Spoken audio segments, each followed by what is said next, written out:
chose qui déclenche les changements dans la vie de quelqu'un, c'est la parole. Parce qu'au commencement était la parole avec Dieu, et la parole était même Dieu. Amen. Par la parole, Dieu a la capacité d'appeler les choses qui n'existaient pas à l'existence. Ça veut dire que tout le pouvoir, toute la puissance de Dieu ne se trouve pas dans sa voix, mais se trouve dans sa parole.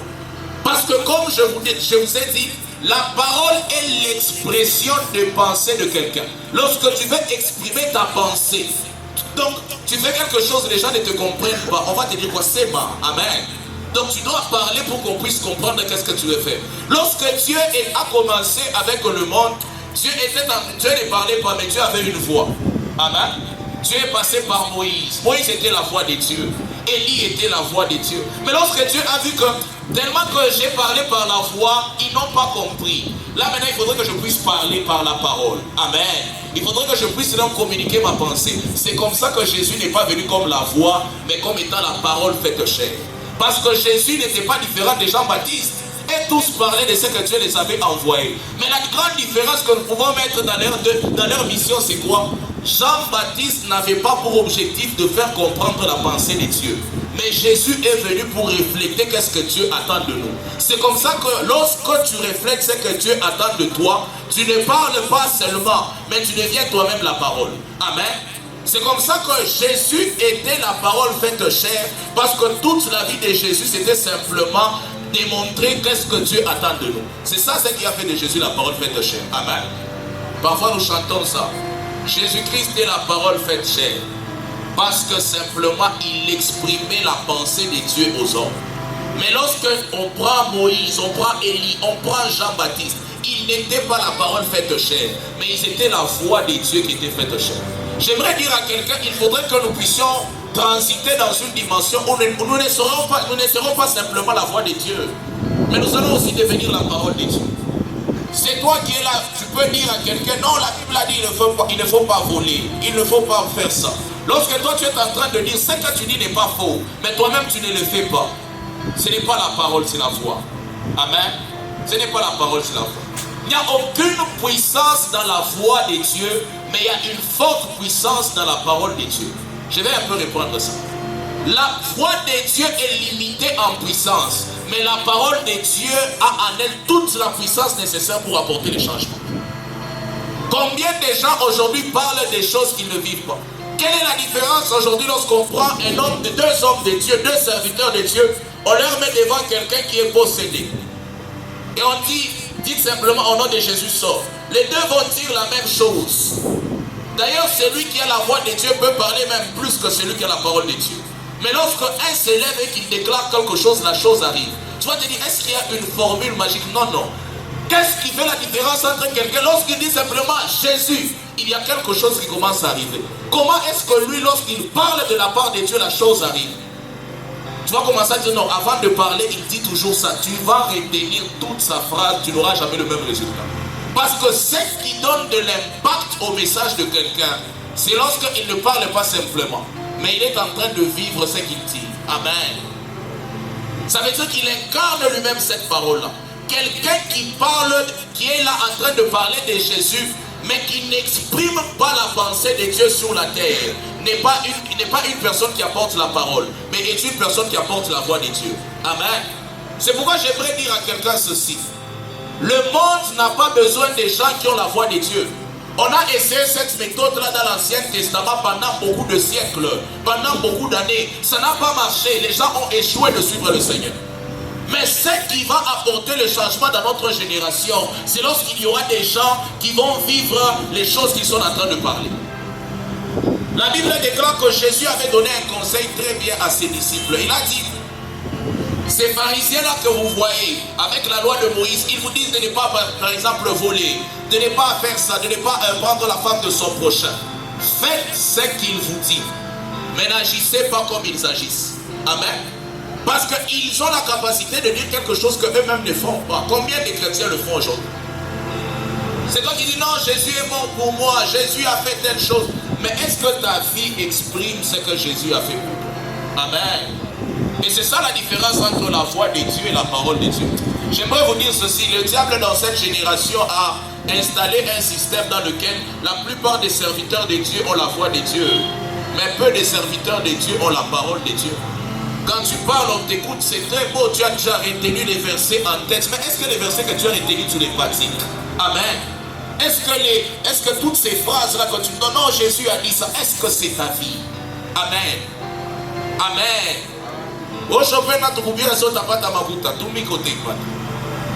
Nous sommes là afin de pouvoir changer le cœur de quelqu'un cet après-midi. La voix de Dieu va nous limiter. La voix de Dieu ne nous permettra pas d'aller de l'avant. Le diable n'a pas peur de la voix de Dieu. D'ailleurs, lui-même, il était au ciel aussi. Il n'a pas peur de la voix de Dieu. Le diable aura toujours peur de la parole de Dieu. Amen. Parce que la parole de Dieu, c'est l'expression de la pensée de Dieu. Lorsque quelqu'un parle, écoutez, si vous lisez le premier verset, qu'est-ce qu'on dit dans le chapitre 5? La foule venait autour de Jésus pour écouter non pas la parole de Jésus, pour écouter la parole de Dieu. Combien de gens aujourd'hui sont prêts à prêcher, même si ceux qui le prêchent ne vont pas vraiment les rendre ravis, ils ne seront pas contents. Amen. Ça veut dire que Jésus, peu importe là où il dormait, peu importe ce qu'il mangeait, peu importe ce qu'on lui faisait, lui quand il se tient devant vous, il ne va pas vous raconter sa vie, il va vous parler la parole de Dieu. Amen. Il va vous exprimer la pensée de Dieu. Vous savez, parfois nos messages, parfois les choses que nous faisons sont influencées par notre entourage. Pourquoi? Nous n'avons pas la capacité d'être comme Jésus, d'annoncer simplement la parole de Dieu. Si toi tu as dormi par terre, si tu as dormi affamé, si quelqu'un t'a énervé, est-ce que ça a changé Dieu? Est-ce que ça a bougé Dieu? La Bible déclare qu'il est le même hier, aujourd'hui, éternellement. Écoutez, lorsqu'on dit que Dieu est constant, c'est une force pour nous les chrétiens. Parce que même lorsque tu te sens faible, Dieu lui il est fort. Amen.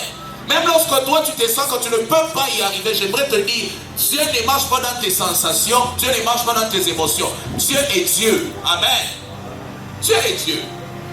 Non, je ne me sens pas seulement. Ça ne dépend pas de ce que tu sens. Ça dépend de ce que tu crois. Amen. La vie chrétienne ne dépend pas de ce que tu sens. On a combien de chrétiens sentimentaux aujourd'hui? Ah, j'allais prier, mais on m'a trop énervé. Comme on m'a énervé, je ne veux pas prier.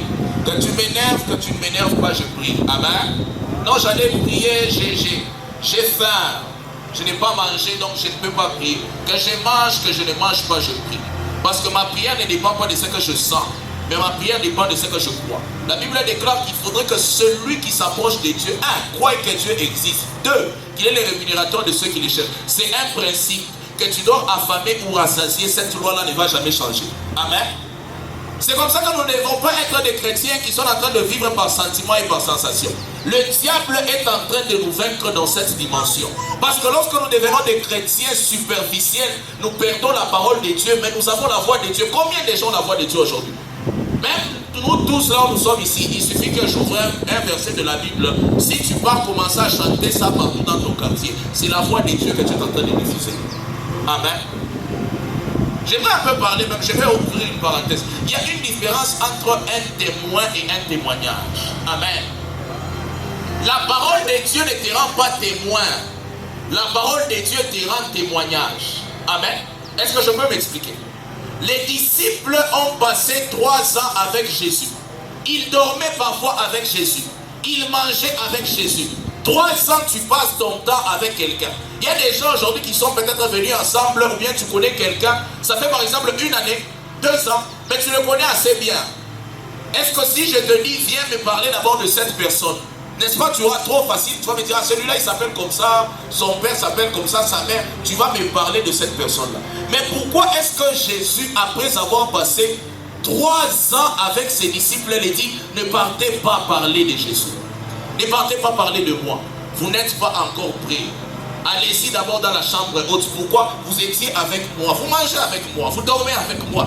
Mais vous ne pouvez pas parler de moi parce que vous ne me connaissez pas. Qu'est-ce qui te dit que tu connais Dieu? C'est parce que tu as tenu ta Bible entre tes mains. Tu as lu Jean 3,16. Car Dieu a tant aimé le monde qu'il a donné son Fils unique. Nous tous on connaît ça. Le diable n'a pas peur de Jean 3,16. Amen. Le diable n'a pas peur d'un verset que tu vas mémoriser dans ta tête. Il dormait avec Jésus, il mangeait avec Jésus, mais il ne connaissait pas Jésus. Tu pars à l'église, tu lis la Bible, tu pries même, mais tu ne connais pas Dieu. Donne-moi l'amen. Amen. Amen. Tu ne connais pas Dieu. La Bible déclare que ceux qui connaîtront leur Dieu agiront avec fermeté. Toi, tu es là en train de prier, tu es là en train de lire la Bible. Le premier problème qui arrive, c'est toi qui abandonnes la foi. Tu n'as jamais connu Dieu. Tu n'as jamais connu Dieu. Combien de gens aujourd'hui sont chrétiens lorsque tout va bien? Combien de gens aujourd'hui sont enfants de Dieu lorsque la vie, tout est en train d'aller facilement? Lorsqu'on rencontre le premier problème, on réunit notre Dieu, on réunit notre foi. On ne l'a jamais connu, on a entendu parler de lui. Les disciples aussi étaient avec Jésus dans cette situation. Ils étaient là, oh Rabbi, Rabbi, on mange avec lui, on dort avec lui. Mais lorsqu'il s'agissait de parler de Jésus, vous n'êtes pas prêts, vous n'êtes pas prêts, vous ne pouvez pas aller parler de moi. C'est vrai que vous êtes avec moi, mais vous ne me connaissez pas.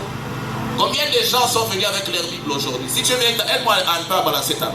Toi qui as ta Bible. Ça veut dire qu'on a encore mis ça dans le téléphone. Téléphone, Bible. Amen. Que le Seigneur nous bénisse abondamment. Tu peux avoir la Bible dans ta maison, dormir même sur la Bible, mais peut-être que tu ne la connais pas. Si tu ne la lis pas, si tu ne prends pas le temps de l'apprendre, tu ne vas jamais la connaître. Amen. C'était ça avec les disciples. Ils avaient Jésus comme la Bible. Ils pouvaient dormir avec Jésus. Jean pouvait même dormir sur la poitrine de Jésus. Même si tu dors sur la poitrine de Jésus, tu ne le connais pas. Amen. Oh non, toi tu connais Dieu. Oui, je connais Dieu. Pourquoi? Non, je suis chef d'intercession dans mon église. Non, je suis serviteur dans mon église. Non, moi je suis chante, ça fait déjà 7 ans. Non, moi je sers, ça fait déjà 20 ans. Tu ne connais pas Dieu. Amen. Ce n'est pas ça connaître Dieu.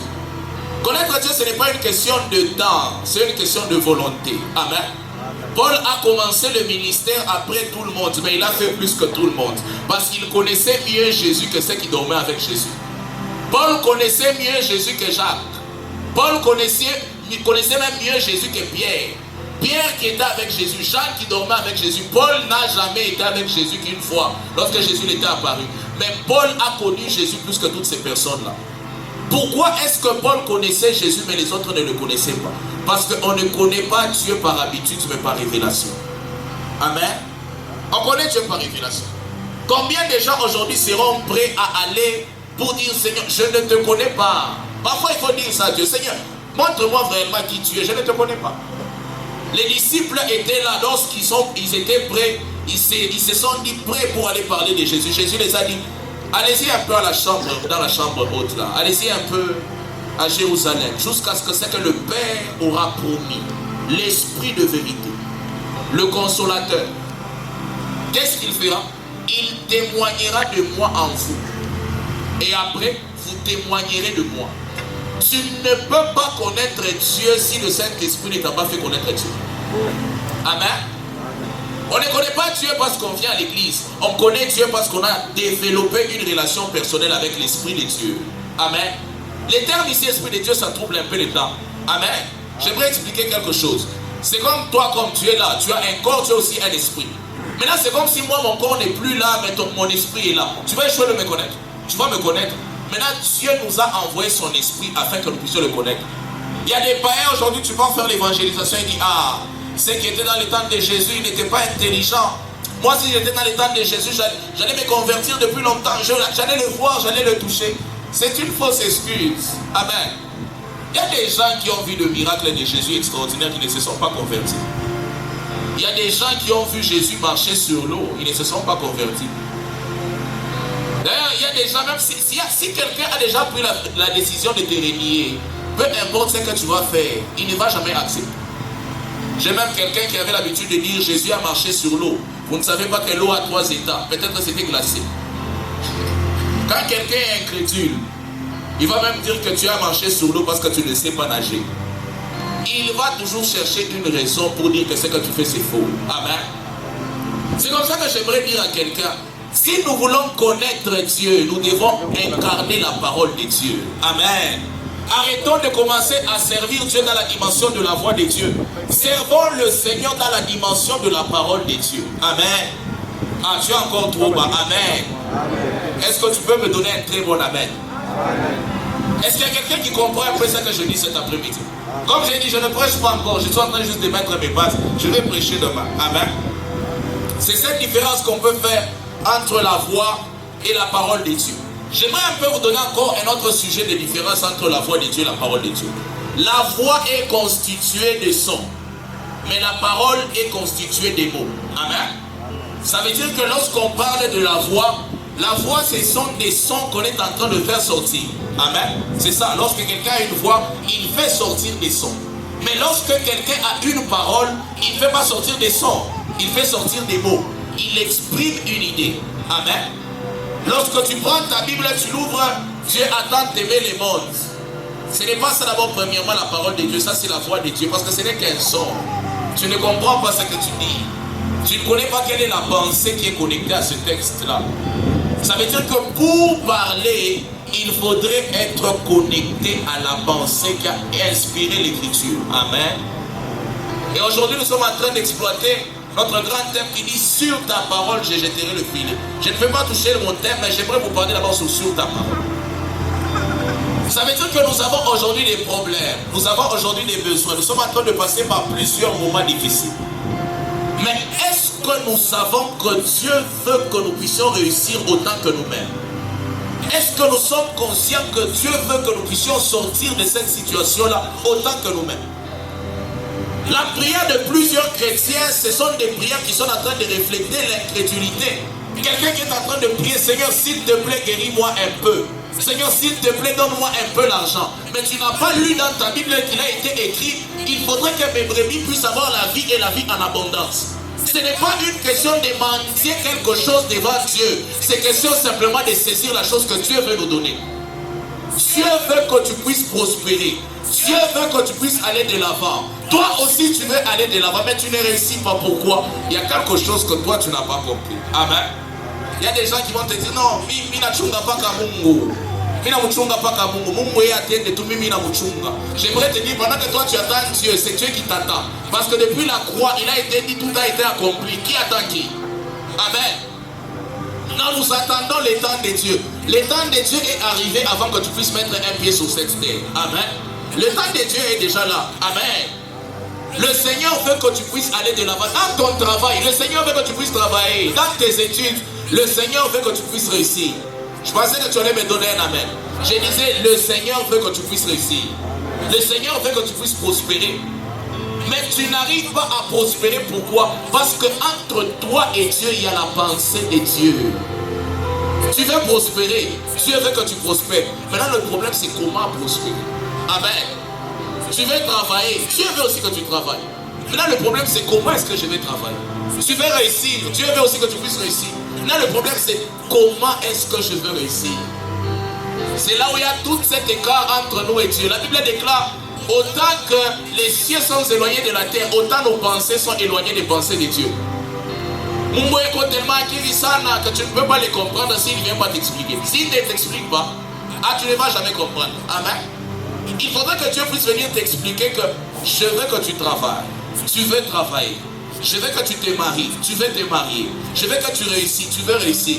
Mais pour réussir, fais ça, ça, ça. On appelle ça ordonnance. Amen. C'est ça le grand problème qu'on a aujourd'hui.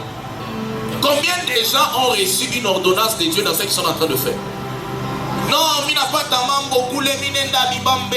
Qu'est-ce que Dieu t'avait dit pour que tu puisses réussir? Amen. Toi tu es parti, tu t'es dit non, moi je vais simplement prier. Écoutez, Dieu n'est pas une machine à bénédiction. Dieu n'est pas un distributeur de ce qu'on est en train de chercher. Non. Si tu veux que Dieu puisse te donner quelque chose, Seigneur, donne-moi. Mais est-ce que tu peux lui poser la question, comment est-ce que je vais obtenir ça?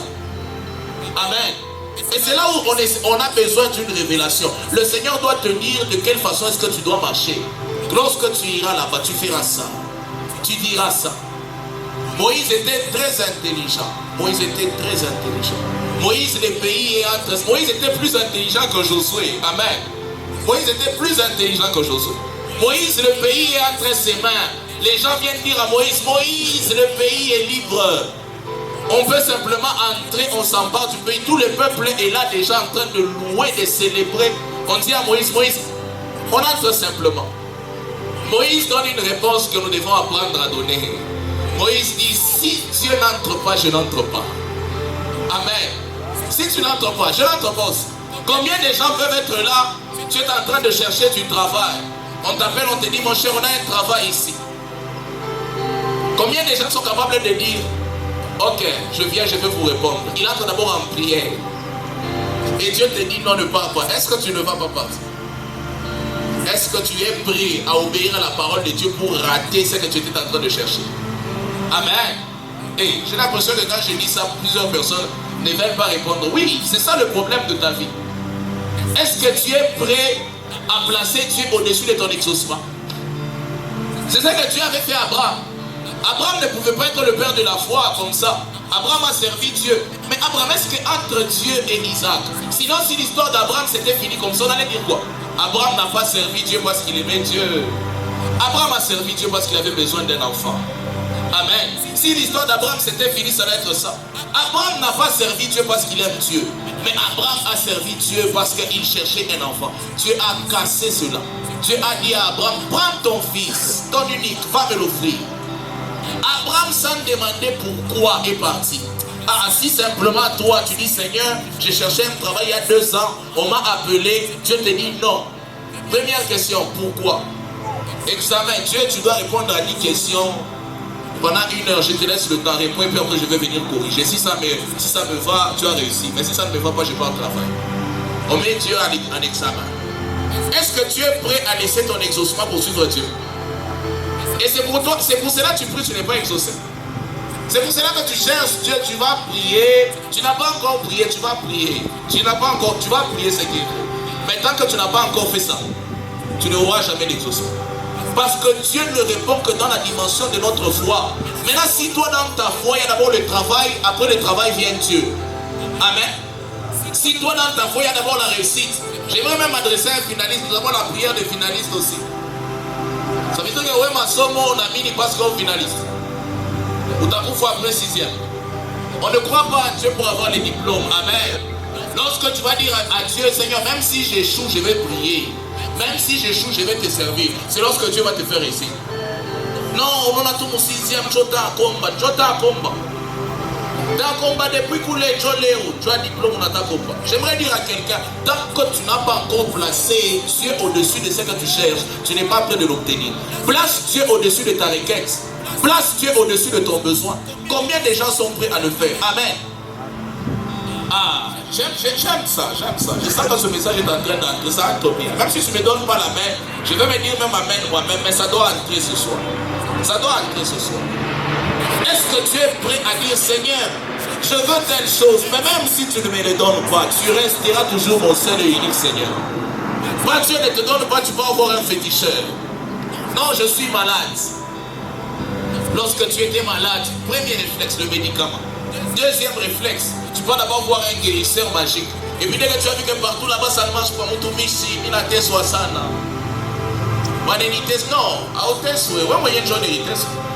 si tu savais que lorsque tu as un problème, avant le médicament, avant les guérisseurs, c'est Dieu d'abord, tu aurais déjà fini ces problèmes-là depuis longtemps. Beaucoup de gens sont comme Josué. Josué, lorsqu'il devait prendre la ville de Haï, Josué a battu Jéricho. Josué était vraiment dans l'effervescence de la victoire. Les gens sont venus dire à Josué, ah, il y a une petite ville.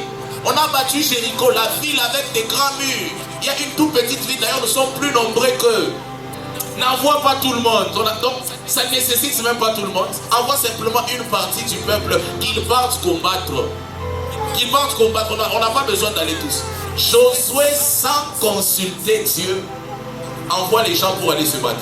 La Bible déclare, on a tué une trentaine de personnes et ils ont fui. Josué a passé toute la journée sans manger, en train de prier, de pleurer devant Dieu. Seigneur, pourquoi? Seigneur, pourquoi? Dieu l'a dit. C'est parce que simplement, il y a l'interdit au milieu de vous. S'il était comme Moïse, il allait dire non. S'il n'entre pas, je n'entre pas. Amen. J'aimerais dire à quelqu'un, si Dieu n'entre pas aussi. Amen. Si Dieu n'avance pas, n'avance pas. Ne va pas là où Dieu n'est pas là.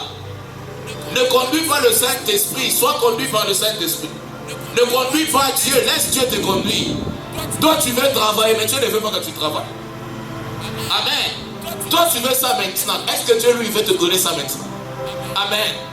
C'est ça le problème. Beaucoup de gens, Seigneur je t'aime, Seigneur tout ça, est-ce que c'est vrai? Est-ce que c'est vrai? Est-ce que la volonté de Dieu est la première volonté dans ta vie? Combien de fausses prières, combien de faux sacrifices, de fausses souffrances, de faux jeûnes que tu es en train de faire? Tu gênes Dieu parce que tu as vu ton ami faire de grandes choses, mauvaise motivation. Tu es en train de prier, tu fais 6 heures du temps en prière. Pourquoi? Parce que tu es en train de demander quelque chose que tu as dit qu'il ne va pas te donner. Mauvaise motivation. On ne peut jamais corrompre Dieu ni par la prière ni par les offrandes. Sinon nous allons finir comme Saül. Saül, Dieu l'a dit, lorsque tu entres là-bas, ne touche rien. Dévouez tout par interdit. Saül est parti, il a pris les histoires, il a pris l'argent. Et puis pour corrompre Dieu, Dieu l'a dit ne prends pas. Il a pris une partie de l'argent, il est parti. Dieu, ça c'est l'offrande que je te donne.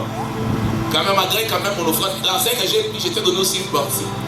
J'aimerais dire à quelqu'un, Dieu n'a pas besoin de ce que tu vas le donner. Je vais un peu te scandaliser comme ça. Dieu n'a ni besoin de ta prière. Il y a des anges qui sont en train de l'adorer matin, midi, soir, chaque jour, sans s'arrêter. Et ces anges-là connaissent mieux l'adoration que toi. Ils n'ont pas de péché. Dieu n'a pas besoin de ton adoration. Dieu n'a pas besoin de ta prière. Prier est une faveur. Prier n'est pas un fardeau. Lorsqu'on dit à quelqu'un de prier, il dit, ah, encore prier. Pendant combien de temps? 30 minutes. Ah, Niami. Prier est une faveur. Amen. Prier n'est pas d'abord une discipline. Prier d'abord c'est une faveur. On te donne l'opportunité de t'adresser au Créateur. C'est parce que tu ne comprends pas. Le pouvoir que Satan a eu, il a eu de la part de Dieu. Satan a bloqué la vie des gens. Pourquoi? Parce qu'il était Satan. Dans tout son pouvoir de Satan, il n'a pas pu toucher Job. Il fallait que Dieu puisse le dire, touche à ça mais ne touche pas à ça. J'aimerais te dire que même celui qui te combat est sous l'autorité de Dieu. Même le problème que tu es en train de traverser là est sous l'autorité de Dieu. Si Dieu dit que c'est fini, ce n'est pas question de demain, c'est aujourd'hui que ça va se finir. C'est comme ça que cette activité vient simplement pour te dire que le Seigneur a libéré une parole pour toi. Ceux qui te combattaient avec le mandat de Dieu. Je viens annoncer la fin du mandat de la sorcellerie dans la vie de quelqu'un. Que la sorcellerie qui était en train de travailler dans ta famille cesse maintenant au nom de Jésus. Ils t'ont assez tourmenté, ils t'ont assez bloqué. C'est l'époque là où le Seigneur sera en train de te retirer. J'aime bien notre Dieu. Écoutez, la Bible dit un verset que j'aime beaucoup. Il a la capacité d'ouvrir une porte que personne ne peut fermer. Il a la capacité de fermer une porte que personne ne peut ouvrir. Vous voyez un peu ça? Toi, tu peux ouvrir une porte, Satan va fermer. Tu peux fermer une porte, Satan va ouvrir. Et puis quand vous serez en train de jouer avec les portes, vous allez appeler ça combat spirituel. Amen. Non, imagine que on est dans le combat spirituel. Sauti Johnny Bukachika. Nini, combat spirituel. La Bible déclare petits enfants, vous les avez vaincus. Dans les livres de 1 Jean. Quand vous allez les vaincre, vous les avez déjà vaincus. Je ne me bats pas contre Satan pour le vaincre. Je les rappelle simplement que tu es en bas, je suis au-dessus. Je ne viens même pas pour se battre avec lui. Je viens le rappeler. Je lui dis, reste à ta place, je reste à ma place. Amen. C'est ça, c'est comme ça que nous devons négocier avec le diable s'il veut négocier. Je dis, reste dans ton échec, je reste dans ma réussite. Pas, tu ouvres une porte, Satan ferme. Tu fermes une porte, il ouvre. Non, la Bible déclare, si c'est Dieu qui ouvre, qui va fermer? N'est-ce pas que tu as prié pour le travail, on t'a appelé, tu es parti, et puis après il y a eu des complications. N'est-ce pas, le mariage, le premier est venu, il est parti, le deuxième. N'est-ce pas, les études, la première fois, la deuxième. J'aimerais te dire, si Dieu dit oui, qui va dire non? Si Dieu dit non, qui va dire oui? Qui? Personne ne peut contredire Dieu. Maintenant, au lieu de te réveiller la nuit pour dire Satan, je te chasse, Satan, je te chasse, Satan, je te chasse, tu ne peux pas dire simplement à Dieu, Seigneur, libère simplement une parole à ma faveur, afin que je puisse agir quoi? Sur ta parole. Amen. Que je ne puisse pas agir sur mes efforts. Agir sur ta parole. Il y a des gens extraordinaires aujourd'hui. Je vois quelqu'un qui est en train de prier, il prie. Il est en train de jeûner. Je lui demande, bon, pourquoi est-ce que toi tu pries? Non, j'ai lu quelque part que vers minuit et 2 heures du matin, c'est l'activité des sorciers. Donc,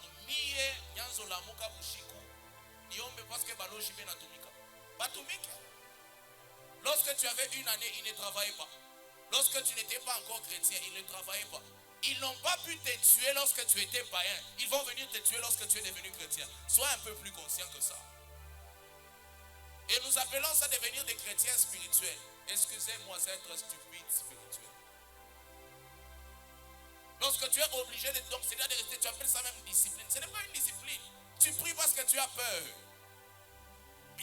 gens qui prient parce qu'ils ont peur. Tu viens ici à l'église, tu n'as jamais prié. À Ombake, toi quand tu te réveilles, c'est bonjour Jésus. Quand tu dors, c'est bye au Jésus. C'est ça ta prière. À Ombake, attends 30 minutes. À Ombake. Mais le jour où on va venir te dire, non, on a vu un combat dans ta vie, dans ça. Ah, nous on ne prie pas. Toi, tu vas prier. Tu ne vas pas prier parce que tu es un homme de prière. Tu vas prier parce que tu as peur. Et c'est pourquoi tu ne fais que prier à 1 année, 2 ans, tu ne vois pas d'exaucement. Ah, donne-moi un bon amen, je vais t'expliquer quelque chose. Tu ne vois pas d'exaucement parce que tu pries par la peur. La Bible déclare que nous ne marcherons pas par la vue, mais nous allons marcher par la foi. Amen.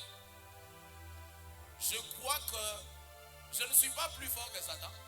Ça vous surprend? Je ne suis pas plus fort que Satan. Je ne prétends même pas être plus fort qu'un démon ou un ange. Je dis que celui qui est à moi est plus fort que celui qui est dans le monde. Ils peuvent me renverser, mais ils ne peuvent pas renverser celui qui est à l'intérieur de moi. Si on te mettait devant Satan, j'aime bien un prophète qui a dit à ce diable, avant de tuer Zéaki. Diable, par la moitié de la jambe. En Anchika, combien de chapitres? Mushikumoa.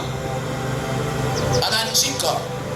Itaïwe, au château château de Bible, 3 versions. Autant Chika, non, aujourd'hui il m'a fait ça, j'avais mal ici, demain il m'a fait ça. Pourquoi? Tu es en train de te battre avec Satan. J'aimerais te dire, nous ne devons pas lutter contre les ténèbres. Soyons simplement des lumières, les ténèbres vont se séparer de nous. La lumière et les ténèbres ne peuvent pas cohabiter. Combien de gens dans cette génération, aujourd'hui c'est ça mon introduction, je ne prêche pas encore, j'aimerais vous donner cette exhortation. Combien de gens aujourd'hui sont en train de combattre, ils sont dans cette mission. Le combat spirituel, je ne dis pas que ça n'existe pas, ça existe. Mais dans le combat spirituel, on vous a donné quoi? Regardez un peu dans Éphésiens lorsqu'on parle des armures plutôt. On est en train de nous donner toutes choses, la ceinture. Mais on vous dit, la parole de Dieu, qui est quoi? L'épée. Le bouclier de la foi. La foi ne va jamais faire reculer Satan. Amen. Oh non, ce qui fait peur à Satan, c'est ta foi. Bon, moi je ne sais pas où est-ce que les gens ont appris ça. Mais Satan n'a pas peur de la foi de quelqu'un. Job était un homme de foi. Ça n'a pas empêché Satan de le toucher. Sinon Satan devait fuir. Satan n'a pas peur de la foi. Satan a peur de la parole. Parce que dans toutes les armes que Dieu nous a données, la seule arme qui nous permet d'attaquer, c'est quoi? C'est la parole. Parce que la parole, c'est l'épée de l'esprit. Est-ce que tu sais que lorsque tu as mal à la tête, ce n'est pas question d'entrer en retraite de prière? En tout cas, que Dieu, pardonnez-moi vraiment, moi je ne peux jamais entrer en retraite pour une maladie. Ça sera glorifier la maladie. Si j'entre en retraite, c'est pour Dieu, c'est seulement pour Jésus. Si je dois me réveiller la nuit pour prier, je ne peux pas accorder ma nuit à Satan. Satan n'est pas assez important. On raconte un jour l'histoire du pasteur Oede Ponti, il finit un service dans son église. Il rentre à la maison fatigué. Lorsqu'il rentre à la maison fatigué, il aperçoit comme ça un démon qui est déjà assis sur sa chaise. Et il dit que lorsqu'il a vu cet esprit-là sur sa chaise, il s'est levé, il a fait, il est parti dormir. C'est ça la réaction normale d'un chrétien. Est-ce que toi tu crois que si quelqu'un est dans ta maison, il veut te tuer, il va se montrer? S'il te montre, c'est pour simplement te faire peur. Il devait se cacher, puis quand tu dors, il vient te tuer. Oh non, quand j'ai dormi, j'ai vu mon toit de l'itokelea. Est-ce que s'il voulait te tuer, clairement, dans l'itokelea, il va venir te tuer.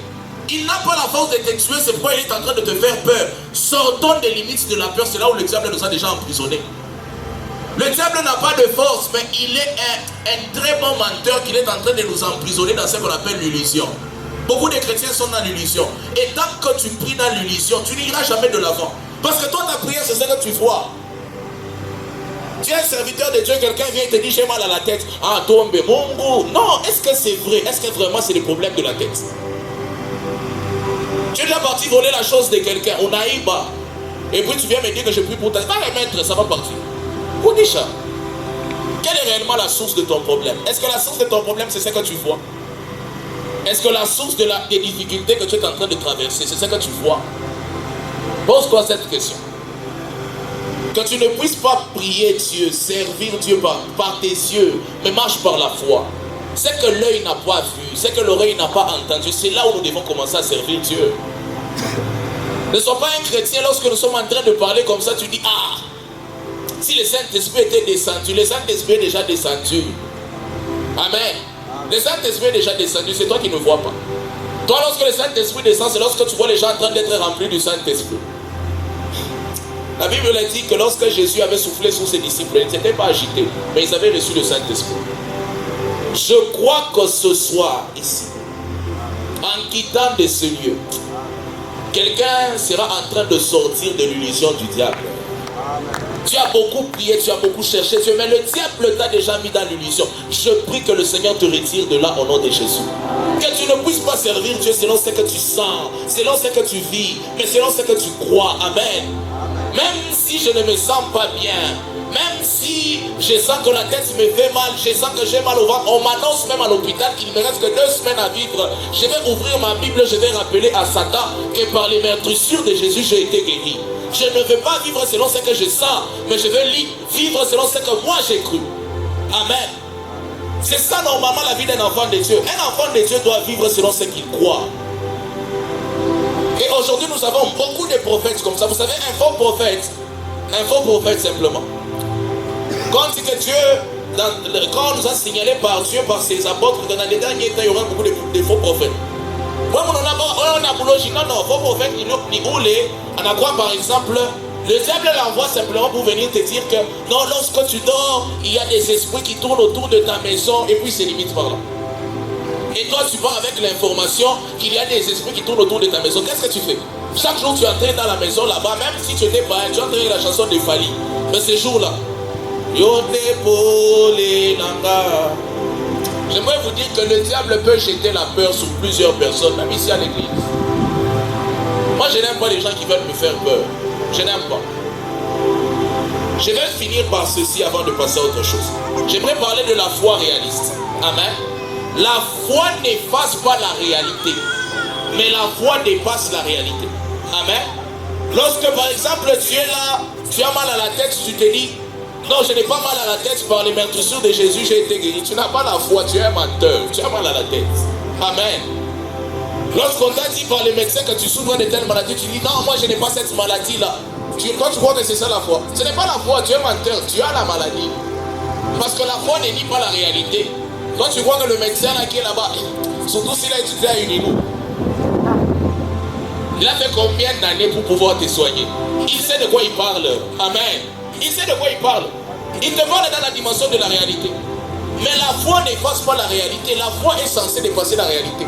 C'est vrai que j'ai mal au ventre, mais par les meurtrissures de Jésus, je suis guéri. Ça, c'est ça la foi. Lorsque Pierre a écouté la parole de Jésus, il n'a pas dit à Jésus, non, toute la nuit c'était bien, on a eu beaucoup de poissons. Il a dit à Jésus la réalité. Seigneur, toute la nuit nous avons travaillé, nous n'avons rien pris. Mais sur ta parole, je vais jeter le filet. Il avait la foi. Il avait la foi. Mais sa foi n'a pas effacé sa réalité. Il a reconnu la réalité et il a dépassé la réalité. Combien de gens aujourd'hui sont en train de vouloir dépasser la réalité sans passer par la réalité?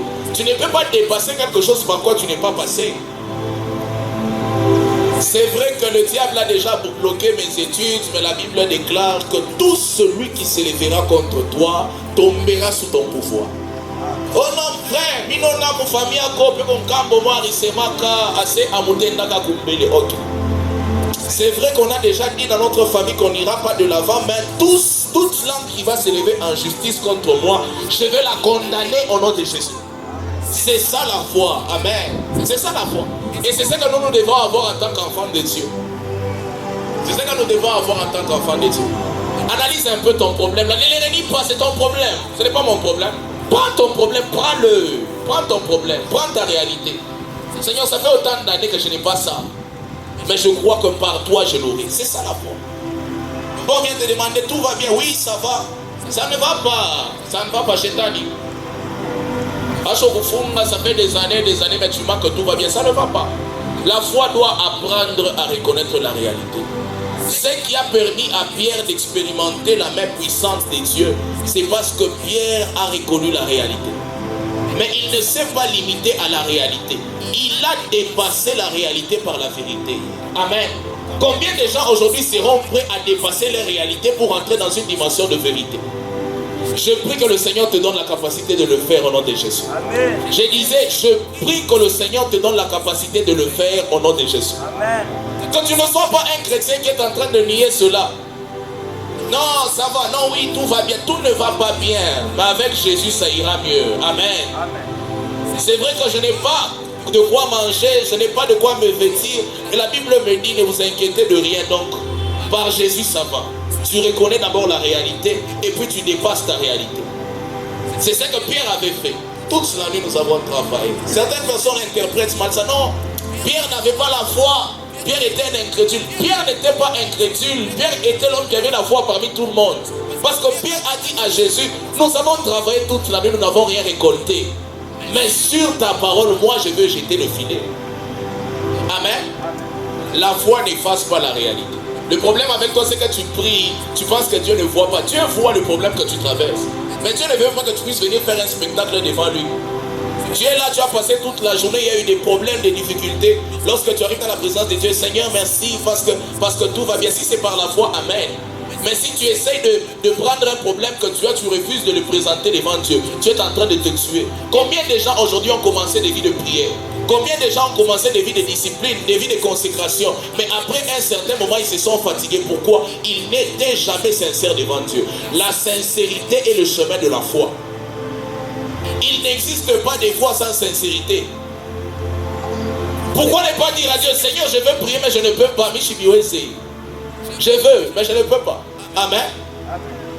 Pourquoi ne pas dire à Dieu, Seigneur, je sais que tu attends que je puisse aller à droite, mais moi je ne te demande pas. Moi dans mon cœur, je veux aller à gauche. Pourquoi ne pas le dire cela? Présenter ta faiblesse à Dieu. Avec nous ici aujourd'hui. Je n'ai pas dit avec vous, j'ai dit avec nous. Nous ici aujourd'hui. Si on était comme Moïse. Moïse, quand il voit les buissons avec le feu. Non, Dieu, tu n'as pas besoin de parler. Avant même que Dieu puisse, avant que la voix de l'ange puisse m'appeler, j'ai déjà couru. J'ai vu. Et puis demain, prophète. L'ange seulement me dit, Moïse, avant qu'il puisse me donner même n'importe quelle instruction, je parle déjà. Ah, il m'a parlé. J'ai vu un buisson. Je vais vous expliquer. J'ai vu ça de mes propres yeux. Il m'a parlé. Mais Moïse était plus intelligent que nous. Amen. Bon, peut-être toi, je ne sais pas. Il était plus intelligent que moi. Moïse a vu un buisson qui ne se consumait pas. Moïse a entendu une voix qui l'a appelé. Moïse a vu un bâton qui s'est changé en serpent. Moïse a vu comment est-ce que sa main est entrée. Il a ressorti avec la lèvre. Il a fait entrer puis c'est sorti normalement. Mais Moïse était toujours en train de dire à Dieu. Il était en train de montrer sa faiblesse à Dieu. J'aimerais vous dire, dans la vie chrétienne, il y a un système. Celui qui entre fort dans la présence de Dieu ressort faible. Mais celui qui entre faible ressort fort. C'est comme ça que la Bible déclare, les premiers deviendront les derniers. Et les derniers deviendront le premier. Si tu entres dans la présence de Dieu pour dire, Seigneur, attends, tu verras, je te lance un défi. 5 heures du temps, je ne m'arrête pas, je parle la langue. Parle la langue et puis tu sors le péché, t'attends à la porte. Mais si tu entres dans la présence de Dieu pour dire à Dieu, Seigneur, prends toutes mes faiblesses et donne-moi ta force. Jésus a donné cet exemple. Un homme qui est là, non, moi je jeûne 3 fois par semaine. Moi, Seigneur, je donne mes dîmes, je prie. Je ne suis pas comme ces pécheurs-là. Et l'autre qui est en train de regarder Dieu et qui dit, Seigneur, je ne suis même pas digne de m'adresser à toi. Je ne suis pas digne de te prier. Si simplement je peux trouver ta miséricorde. Jésus a dit, je préfère la prière de ces pécheurs-là. Dieu ne te doit rien. Tout ce que tu obtiens, c'est miséricorde et grâce. Amen. D'ailleurs, le soufflet que tu as, tu peux l'acheter. Tu ne peux pas l'acheter. Si tu l'as, c'est par la grâce de Dieu. Amen. Toi, tu es en train de dire, ah, moi j'arrête de prier. Pourquoi? Depuis que j'ai prié, Dieu ne m'a pas donné l'argent. Ah, moi j'arrête de chanter. Non, moi j'arrête de servir Dieu. Pourquoi? Depuis que je le faisais, Dieu ne m'a pas donné ce que je cherchais. On va te donner l'argent maintenant, le tombeau, ça va t'aller.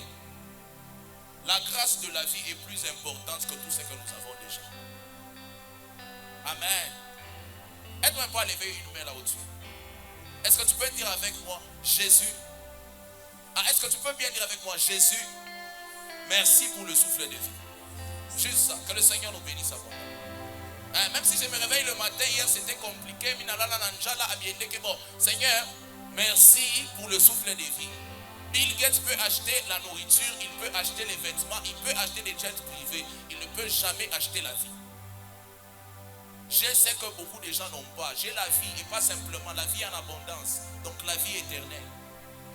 Je suis le plus heureux. Pourquoi? Parce que je suis chrétien. Ceux qui ont l'argent vont mourir, on va les emballer, on les enterre. Mais moi, après avoir été enterré, je vivrai éternellement parce que j'ai Jésus dans ma vie. Amen. Que le Seigneur nous amène dans une dimension de foi au nom de Jésus. Nous allons incliner nos têtes en prière. Je vais finir comme ça. J'ai dit que j'étais en train de donner mon introduction de demain. Après ce message, bon, je ne sais pas vraiment te donner même des requêtes, mais j'aimerais te dire, parle simplement au Seigneur, présente ta faiblesse à Dieu et dis, Seigneur, donne-moi la force d'accomplir ma mission. Est-ce que tu peux élever ta voix et prier le Seigneur? Père éternel et Dieu des armées, tu as dit, venez vous tous qui êtes fatigués, chargés, et je vous accorderai du repos. Nous ne venons pas te présenter nos forces, nous ne venons pas te présenter nos titres, mais nous venons te présenter nos faiblesses. Seigneur, nous aimons te servir, nous aimons te prier, mais nous avons encore à nous l'amour de l'argent. Seigneur, nous voulons te servir, nous voulons te prier, mais nous avons encore en nous cet esprit de comparaison. Seigneur, je veux accomplir ta volonté, mais à moi, j'ai encore que je sais que je ne dois pas avoir cela, mais je l'ai. Est-ce que tu peux m'aider à ôter cela de mon cœur? Accorde-moi la force, accorde-moi la capacité de réaliser ma mission. Je sais que tu m'as demandé d'aller à droite, mais moi j'ai envie de partir à gauche. Jésus, aide-moi, sinon je vais partir à gauche.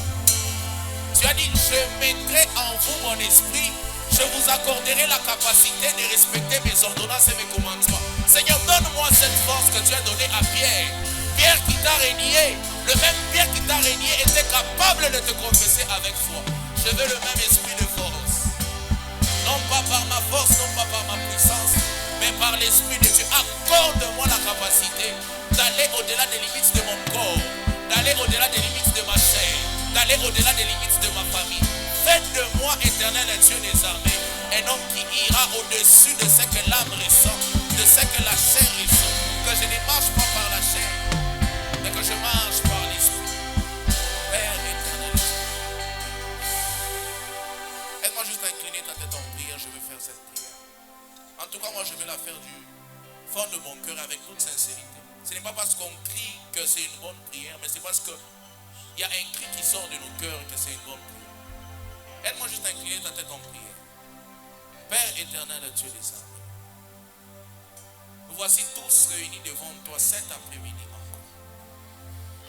Nous ne venons pas, éternel Dieu, pour te dire que non, nous avons laissé nos occupations, donc donne-nous un exaucement, non Père. Nous venons auprès de toi pour te dire, Seigneur, nous sommes incapables d'avancer sans toi. N'est-ce pas, tu as dit dans ta parole que sans toi, nous ne pouvons rien faire. Mais que tout est possible à Dieu et à celui qui croit. Père, cet après-midi, nous venons te dire par ton esprit, accorde à quelqu'un la capacité cet après-midi de pouvoir réaliser ce que son corps ne peut pas, ce que sa chair ne peut pas, mais ce que tu as placé dans son esprit. Je prie ainsi au nom de Jésus-Christ de Nazareth. Amen. Est-ce que tu m'aides à acclamer le Seigneur? J'aimerais honorer quelques personnes avant que nous puissions passer au moment de la prédication. Amen. Amen. Alléluia. Je vous ai dit que même s'il y a eu des problèmes, nous on est là. Nous devons louer le Seigneur. Amen. Nous sommes vivants. Que tous ceux qui respirent louent le Seigneur. Amen. J'aimerais honorer certaines personnes qui sont en ce lieu, que j'aime beaucoup. Et après nous allons passer au moment de la parole. Je vois que le temps file déjà. J'aimerais présenter un prophète très bien. Nous avons eu l'occasion de travailler avec lui le samedi. Les gens ont vu et je crois aujourd'hui il va passer aussi pour travailler. Amen. Amen. Je te sens, tu es un peu froid. C'est quoi? C'est le vent. Aujourd'hui encore il aura l'occasion de passer travailler. C'est un prophète très bien. Que moi je commence même à appeler voyant. Pourquoi? C'est quelqu'un qui parle avec détail et précision de la part de Dieu. C'est rare de voir quelqu'un qui peut parler de la part de Dieu avec autant de précision et pas simplement de précision, dire quelque chose qui arrive. C'est meilleur que donner une précision. Amen. Pendant que le prophète Idaosa se tient debout, est-ce que nous pouvons honorer la grâce du Seigneur?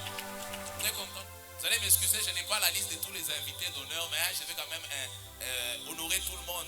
Je ne connais pas le nom de tout un chacun, mais est-ce que nous pouvons acclamer le Seigneur pour tous les serviteurs et pour tous les serviteurs et toutes les servantes de Dieu qui sont en ce lieu? Avant que nous puissions aller de l'avant, je vais présenter notre orateur de cet après-midi. C'est quelqu'un qui m'a d'abord premièrement choqué. Pourquoi? Par la simplicité. Amen. On a déjà rencontré beaucoup de gens qui servent le Seigneur dans une autre dimension, mais c'est rare de voir quelqu'un autant humain, si je peux oser le dire. Amen. Quelqu'un de très compréhensif. Et hier encore, j'étais avec lui. Lorsque je l'ai entendu parler de certaines choses, ça m'a fait vraiment du bien. Il était en train de nous expliquer certaines histoires. J'ai dit waouh. Parfois, on n'est pas serviteur parce qu'on passe à la chaîne. Amen. À la chair, peut-être on ne donne même pas le 50% de notre appel. Mais on est serviteur de Dieu partout, même dans notre façon de dire. Et comme moi j'aime beaucoup écouter, quand j'écoutais, je me disais waouh. Donc ce n'est pas simplement à la chair, c'est partout. Je vois que c'est quelqu'un que plusieurs personnes connaissent et que le Seigneur est en train d'élever pour nous et pour toute cette ville de Lubumbashi et même au-delà. Amen. Donc, pendant que j'invite le pasteur Johnny Aaron à s'avancer, est-ce que nous pouvons acclamer fortement le Seigneur?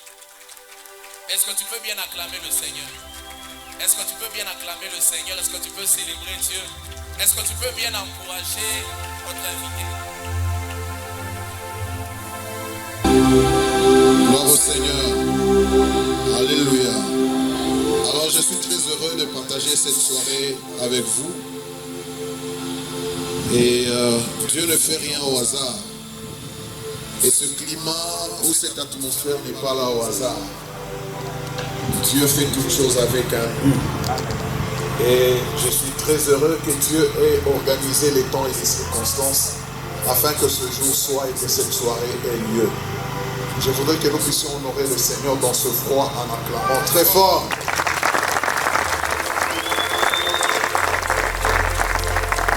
Ah, tu le fais bien, tu le fais bien, tu le fais bien.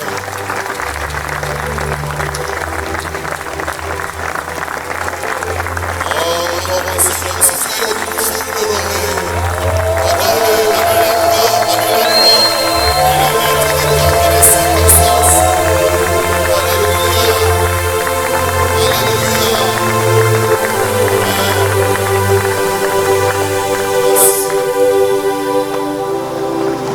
Non, on se tient debout encore, s'il vous plaît. On se tient debout. Je m'acquitte de cet agréable devoir. J'aimerais dire merci à notre responsable et pasteur de l'église, à la personne du pasteur Olivier Kakwende, qui sans son accord, je ne serais pas du haut de cette chair pour vous parler. Et Dieu s'est servi de l'homme de Dieu. Ton nom est toujours compliqué, c'est Odva ou Odva. Il a un nom auquel je ne suis pas très habitué. Odva Kakwende. Que Dieu te bénisse. J'étais découvert du mot de la chair, je ne savais pas que tu pouvais être aussi profond. Que Dieu te bénisse abondamment. Et comme Dieu sait bien le faire, de fois Dieu amène son royaume dans un emballage qui n'est pas toujours un emballage impressionnant. Il est des coutumes pour Dieu de prendre des grandes choses et de les cacher dans les petites. De faire naître un grand roi dans une étable. Ça, c'est la méthode de Dieu. Amen. Et donc Dieu nous surprend toujours. Je suis très heureux. Merci pour l'invitation. Et je me sens béni de partager ce moment avec toute l'assemblée. Alors, je sais qu'il fait un peu froid. Et je voudrais juste qu'on chante un peu. On chasse les froids. Et puis j'annonce la parole pendant une vingtaine de minutes. Ça vous va? Ça vous va? Amen. Amen.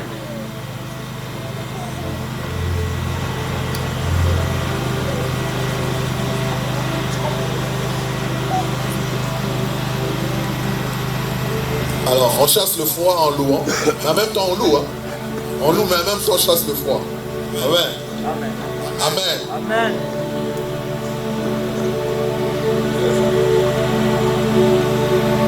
Pendant que nous serons en train de louer, il faut frapper les mains. Tu frappes les mains, tu t'échauffes un peu. C'est bon? Quand l'Esprit de Dieu habite en moi, je chante comme David. Quand l'Esprit de Dieu habite en moi, je chante comme David. David a chanté.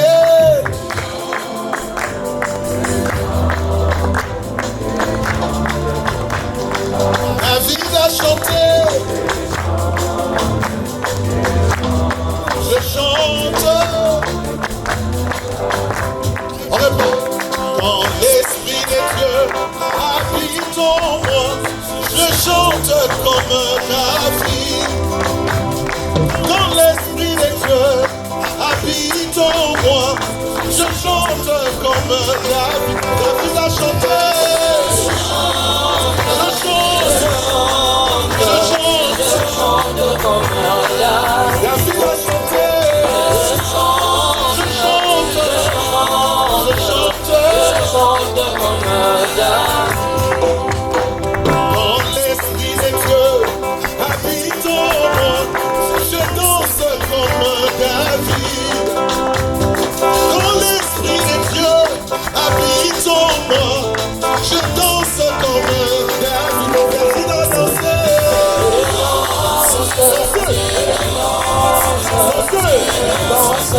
David a dansé. Le danse comme oh, l'esprit de Dieu habite en moi. Je saute comme un David. Je te vois pas sauter. Je te vois pas sauter. Chasse le froid. Et David.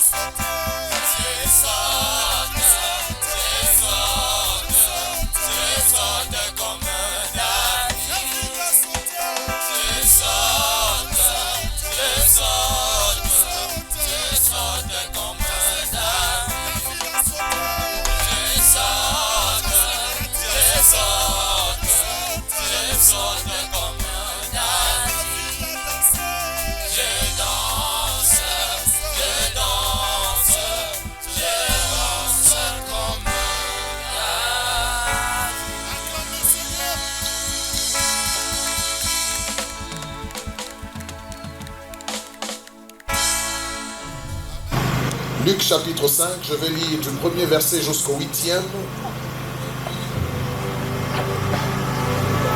Luc 5, 1 à 8. La Bible dit, comme Jésus se trouvait auprès du lac de Génézareth et que la foule se pressait autour de lui pour entendre la parole de Dieu, il vit au bord du lac 2 barques d'où les pêcheurs étaient descendus pour laver leurs filets.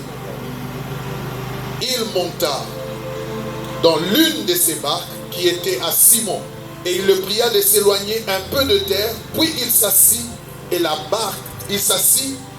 barque il enseignait la parole. Lorsqu'il eut cessé de parler, il dit à Simon, avance en plein eau et jetez vos filets pour pêcher. Simon lui répondit, maître, nous avons travaillé toute la nuit sans rien prendre, mais sur ta parole je jetterai le filet. L'ayant jeté, ils prirent une grande quantité de poissons et leurs filets se rompaient. Ils firent signe à leurs compagnons qui étaient dans l'autre barque de venir les aider. Ils vinrent et ils remplirent les 2 barques, au point qu'elles s'enfonçaient. Quand il vit cela, Simon-Pierre tomba aux genoux de Jésus et dit, Seigneur, retire-toi de moi, parce que je suis un homme pécheur. Amen. Acclamons la parole du Seigneur. Alors j'ai pratiquement 20 minutes. Je vais nous entretenir dans 20 minutes par la grâce du Seigneur et je vais devoir communiquer quelques vérités. Amen. La première vérité que je voudrais que chacun de nous retienne par rapport au contexte. Quelqu'un peut dire la grâce. Quelqu'un peut dire la grâce. La première vérité, c'est la vérité de la grâce. Parce que au bord du lac Génézareth, Jésus va apercevoir 2 barques. Mais il va porter le choix sur une des barques qui appartenait à Pierre. Il aperçoit 2 barques, mais il va porter le choix sur une des barques qui appartenait à Pierre. Qu'est-ce qu'est la grâce? La grâce, dans une certaine mesure, elle paraît comme une sorte d'injustice où Dieu préfère l'un et pas l'autre, où Dieu trouve bon de travailler avec l'un différemment de l'autre. Et pour rester dans le contexte ou dans l'esprit de ce texte, Dieu ou le Seigneur Jésus porte le choix sur la barque et il se trouve que cette barque était la barque de Pierre. Et je voudrais qu'on comprenne cette notion de la grâce qui, lorsqu'on scrute les Écritures, dans le livre de Romains, c'est, je crois dans Romains chapitre 9, c'est l'apôtre Paul qui parlait du choix que Dieu avait porté sur Jacob et de la préférence qu'il n'avait pas manifestée sur Ésaïe. La Bible dit, j'ai aimé Jacob, j'ai haï Ésaïe. Et l'apôtre Paul lui-même s'interroge sur une telle portée de choix. Il dit, y a-t-il de l'injustice en Dieu? Parce qu'en fait, Dieu dit de Jacob qu'il l'a aimé et il dit d'Ésaïe qu'il l'a haï. En fait, il ne s'agit pas d'une haine. Dieu veut simplement dire, j'ai de la préférence pour Jacob et je n'ai pas de la préférence pour Ésaü par rapport à mon plan. Je porte mon choix sur Jacob et non sur Ésaü. Et l'apôtre Paul se posant cette question en disant, y a-t-il de l'injustice en Dieu? Lui-même il dit, loin de là, parce que Dieu fait miséricorde à qui il fait miséricorde. Il use de compassion à qui il veut user de compassion. Je voudrais ce soir dire à quelqu'un, la grâce de foi, quand elle se manifeste, elle se traduit comme une forme d'injustice. Tu verras que Dieu accepte de travailler avec l'autre, peut-être pas avec toi. Ou tu verras Dieu utiliser l'autre dans une dimension qui ne ressemble pas. Quand Dieu veut travailler au milieu des hommes, il agit souverainement. Et je voudrais ce soir que nous puissions reconnaître la souveraineté de Dieu dans son mode opératoire. Quelqu'un peut dire Dieu est souverain. C'est parce qu'il est souverain qu'il fait grâce à qui il veut. Dieu n'utilisera pas ta foi inutilement. Dieu n'utilisera pas ton argent inutilement. Dieu n'exploitera pas ta vie inutilement. Sache que quand Dieu se sera servi de toi, de ton argent, de ta santé, de ta maison, en retour, il ne sera pas débiteur, il te récompensera. Et je prie ce soir que quelqu'un croie à la récompense de Dieu. Dieu ne se servira pas de ta barque inutilement. Dieu ne se servira pas de ta barque sans te récompenser. Tout ce que tu fais pour Dieu va devoir attirer une récompense.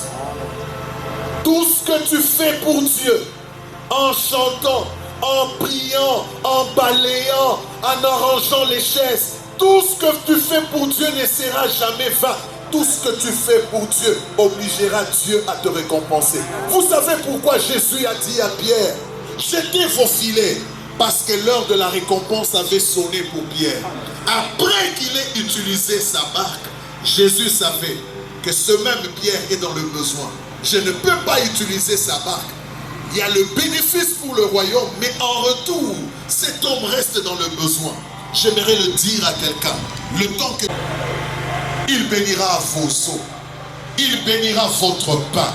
Je prie en ces lieux que Dieu se souvienne de ce que tu as fait pour lui. Amen. Que Dieu se souvienne de chaque franc que tu as eu à dépenser pour que les affiches soient placées ça et là. Que Dieu s'en souvienne. Que tous ceux qui ont monté ce podium soient bénis. Que tous ceux qui ont travaillé afin que cette activité ait lieu, que Dieu s'en souvienne. Que le Dieu qui a récompensé Pierre puisse récompenser chacun d'entre nous. Est-ce que je parle à quelqu'un? Il dit qu'il bénira vos pains, il bénira vos eaux et il éloignera la maladie du milieu de vous. Je déclare ce soir, quiconque est exposé au froid, il ne sera pas victime du froid.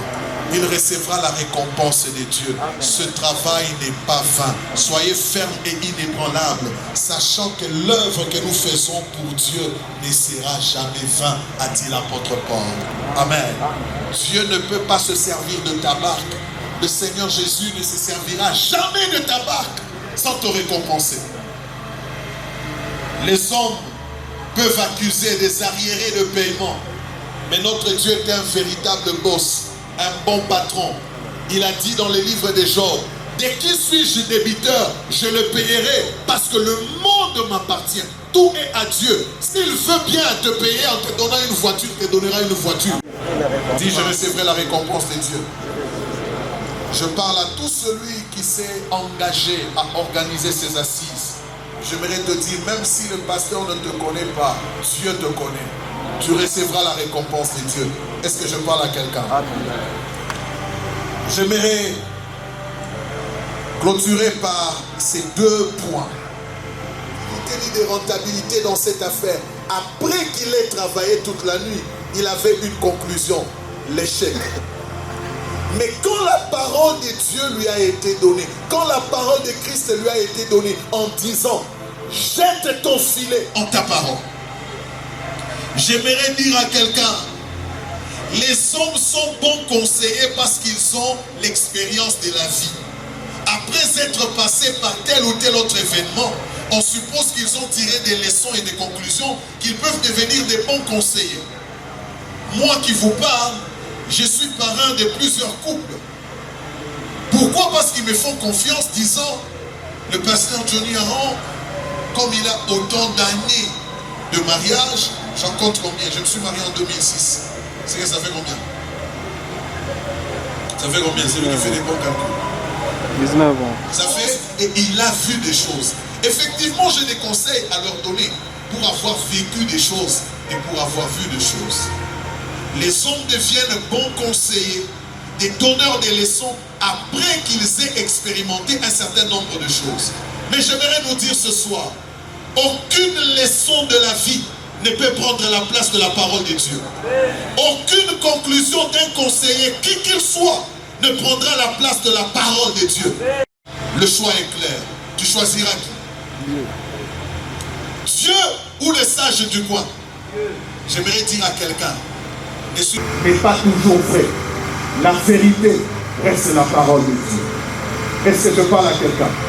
Même ton propre expérience n'est pas la conclusion de la vie.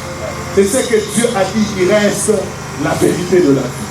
J'aimerais que quelqu'un ce soir redonne confiance à la parole de Dieu. Si Dieu n'a pas encore parlé, ça veut dire qu'il y a encore la possibilité de vivre au-delà de la sagesse des hommes, au-delà des conclusions des hommes. Je le répète, quel que soit ce qui se dit dans notre pays, quelle que soit la conjoncture qu'il y a dans notre pays, ce qui se vit, les indicateurs qu'il y a ne sont pas les derniers mots. Fais confiance à la parole de Dieu plutôt qu'aux conclusions des économistes. Fais confiance à la parole de Dieu plutôt qu'aux conclusions des politiciens. Fais confiance à la parole de Dieu plutôt qu'aux conclusions de ce qu'il y a comme, comment on dit, dans chaque tribu, il y a des coutumes. Est-ce qu'il y a quelqu'un qui croit que ce qu'il a observé n'est pas tout ce qu'il y a? Ce qu'il a observé n'est pas la conclusion de sa vie, et que la conclusion de sa vie est dans la bouche de Dieu. Est-ce que je parle à quelqu'un? Est-ce que je parle à quelqu'un? Quelqu'un peut faire confiance à Dieu? Quelqu'un peut faire confiance à la parole de Dieu? Je ne vous sens pas, je ne vous sens pas. L'apôtre Paul un jour priait. Bien-aimé dans le Seigneur, j'aimerais dire à quelqu'un, tout ce que nous subissons, le froid que nous subissons, c'est nous qui le subissons, mais la parole de Dieu ne subit pas le froid. Faire germer les plantes sans avoir donné de la sémence au semeur, et tu peins à celui qui mange. Ainsi en est-il de ma parole, la parole qui sort de ma bouche. Elle ne retourne pas à moi sans effet, sans avoir exécuté ma volonté et accompli mes destins. Bien-aimé dans le Seigneur, quand Dieu envoie sa parole atteint toujours l'objectif. Et ici, je prends plus le sens de la parole prophétique. Quand Dieu parle, la chose va arriver. Si Dieu te dit janvier, c'est janvier. On reconnaît la voix de Dieu par la précision. Est-ce que tu es dans les mots? Non. Notre Dieu n'est pas un Dieu d'à peu près. Voilà pourquoi, quand Pierre a reçu la parole venant de Jésus, jette ton filet ou jetez vos filets. Pierre a jeté et il a constaté qu'en ramenant le filet vers lui, il a pêché plus de poissons. J'aimerais le dire avant de conclure. Si tu veux être un véritable prophète, sois à l'écoute de Dieu et tu seras précis. Nous avons entendu beaucoup de prophéties autour de la guerre. Et vous savez que plusieurs prophéties ont été fausses. Vrai ou faux? Oh, j'ai dit vrai ou faux? Vrai. Tu veux être un véritable prophète. Le prophète est un messager. Ça veut dire qu'il c'est un rapporteur de la voix de Dieu. Si Dieu ne t'a pas parlé, ne parle pas. Si Dieu t'a parlé, parle. Et quand Dieu parle, Dieu est précis. On reconnaît une véritable prophétie par sa précision. Est-ce que je parle à quelqu'un? Oh, je t'ai vu étudiant, c'est pas à l'université, dans la faculté de Polytech. Oh non, je ne suis pas à la Polytech, je suis à la faculté de droit. Oh non, il doit y avoir quelqu'un dans ta famille. Non, non, non. Quand Dieu parle, il est précis. il est précis. Quand ce n'est pas Dieu, ça ne sera jamais précis. Parce que la précision fait partie de la vérité. Et la parole de Dieu, c'est la vérité. Est-ce que je parle à quelqu'un? Est-ce que je parle à quelqu'un? Et donc quand Dieu parle, il est précis. Et aussi un indicateur que tu es à la bonne adresse par rapport à ton église et même par rapport à une rencontre, c'est que quand la parole de Dieu est prêchée, elle doit concerner ta vie. Si tu es à un endroit où on prêche la parole, il n'y a rien qui concerne ta vie, c'est que Dieu ne te voit pas là. Parce que quand Dieu te parle, il est précis. Parce que la parole de Dieu, Jacques en parle, elle est semblable à un miroir. Quand la parole de Dieu parle, elle va révéler les caractères de ta vie. Tu te sentiras concerné par ce qui se dit. Un des indicateurs qui atteste que tu es à la bonne église, que tu es à la bonne adresse, c'est que quand on prêche, tu dois te retrouver. Si on prêche et que tu ne te retrouves pas, c'est que tu n'es pas à la bonne adresse. Soit que cette parole-là n'était pas adressée. Quand Dieu te parle, tu te sentiras toujours concerné par ce qui se dit. Est-ce que je parle à quelqu'un? Je termine, vraiment, je termine. J'en fais un dernier point. J'en fais vraiment un dernier point. Les résultats après la parole de Dieu sont toujours des résultats d'exploit. Pourquoi? Parce que le psaume 60, verset 14 dit: avec Dieu nous ferons, avec Dieu nous ferons, avec Dieu nous ferons. Les résultats sans Dieu sont toujours différents des résultats avec Dieu. J'ai dit, les résultats sans Dieu sont toujours différents des résultats avec Dieu. Les résultats sans la parole sont toujours différents des résultats avec la parole. Quand tu agis par soumission, tu vivras des exploits. Parce que agir par soumission, ça veut dire obéir à la voix que tu as entendue. Et la vie chrétienne, elle peut se résumer que dans l'obéissance. L'obéissance à la parole de Dieu. Tout celui qui obéit à la parole de Dieu vivra la vie d'exploit. Autant que Pierre a eu à pêcher une grande quantité de poissons, tout celui qui obéit à Dieu a droit à la vie abondante. Tout celui qui obéit à Dieu ne finit que par faire des exploits avec Dieu. J'aimerais dire à quelqu'un, les exploits avec Dieu ont un secret, l'obéissance à la parole de Dieu. Et tout celui qui obéit à la parole de Dieu, on constatera dans sa vie des résultats différents. Est-ce qu'on est prêt à vivre les résultats différents? Voudrions-nous changer cette année 2025 en une année d'exploit? Un seul secret, obéissons à la parole de Dieu.